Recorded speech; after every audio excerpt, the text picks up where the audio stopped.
Pacquiao muling nakadalaw sa bahay ni Vicky Bello at nakabanding din ang mga apo sa anak na si Crystal Bello. Ang saya nga tuwing bibisita si Eman, feel at home na rin siya at welcome na welcome dito. Nandito rin ang mga kaibigan ni Vicky Bello na sina Alice Eduardo.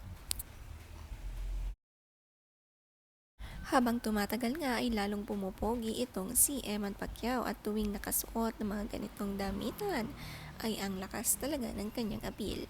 Pilipinong-Pilipino nga raw ang aura nitong si Eman Pacquiao. Mala JM De Guzman, iba ang karisma. Komento nga, lalaking lalaki ang dating niya at very Pinoy, parang Rico yan, Jericho Rosales, Piolo Pascual ang dating.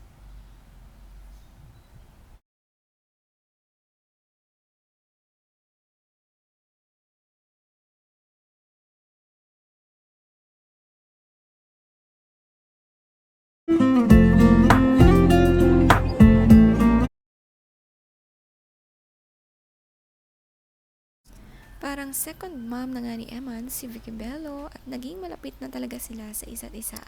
Balik Manila ulit si Eman, kasama ulit ang pamilya at tinupad talaga ang sinabi kay Ma'am Vicky Bello na palagi siyang dadalawin kapag umuwi sa Manila.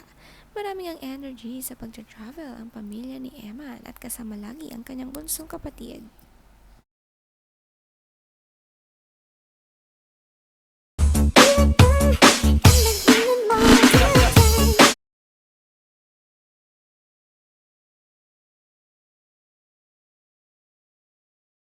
Nakakahanga rin si Eman at nakakaya niyang pagsabayin ang training at mga endorsements.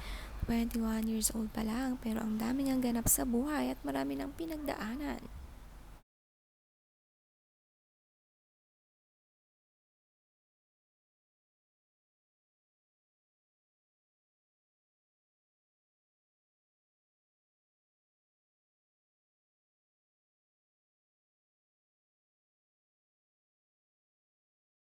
Pinagkakaguluhan din talaga si Eman kahit saan man nga siya magpunta. Lalo na't sunod-sunod ang kanyang mga events. Lahat ng taong nakakakita sa kanya, nakikipag-picture. Mabait nga si Eman at marami pa siyang energy para dito.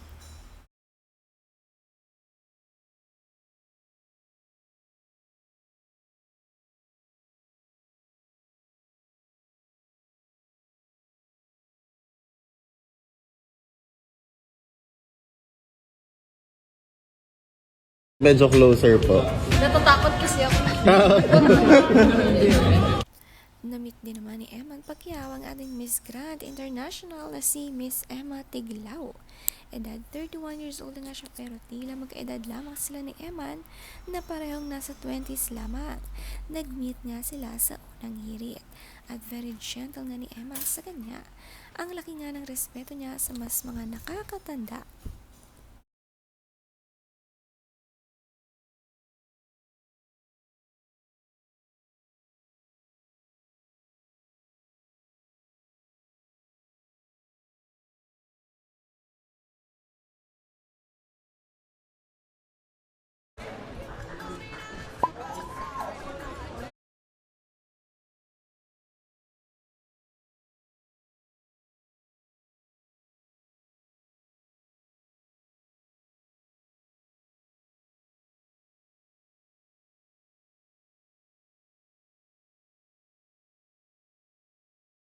Hanggang sa unang hirit nga nakarating na si Eman Pacquiao.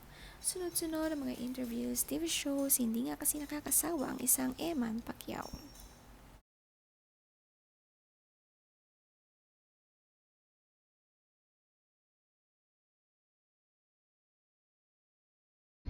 Hi tita ko, happy birthday sa inyo. I wish you more blessings to come. God bless.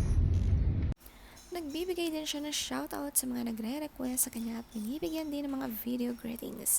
At ang mga suotan din ni Eman ngayon ay kadalasan t-shirt at jacket.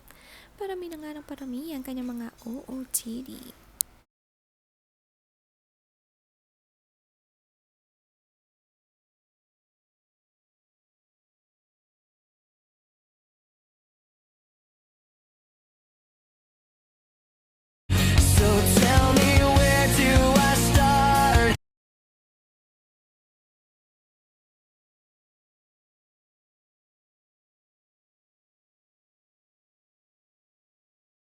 Hanggang sa airport ay talagang pinagkakaguluhan siya. Everywhere saan man mapunta ay ang daming sumusuporta talaga kay Eman.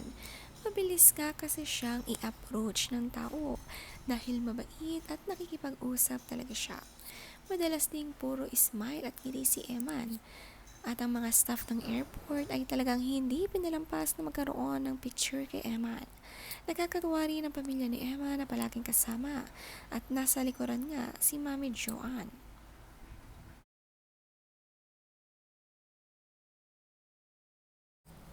Komento ng netizens, ang expensive ng looks. Ganyan ang looks ng mga anak ng billionaire sa K-drama movies. Oh well, anak naman talaga siya ng bilyonaryo. Sabi pa ng iba, yung wala pa siyang ginagawa yung tinig at titig pa lang ng mata ang lakas ng appeal. Sabi pa rito, umpisa pa lang yan. Marami pang darating na blessing sa'yo, huwag kalimutan magpasalamat sa ating Panginoong Diyos. Sabi pa ng iba, lalong gagwapo ito. Pag mag-focus sa pag-aartista, naku sisikat yan, magiging big star yan talaga. Kaso mas priority ni Boss Eman ang pagbabaksing. Good luck boss, manonood ako sa laban mo this coming year 2026. Marami ngang nag-aabang sa susunod na laban ni Eman Pacquiao at paniguradong puno ang boxing event hall nito.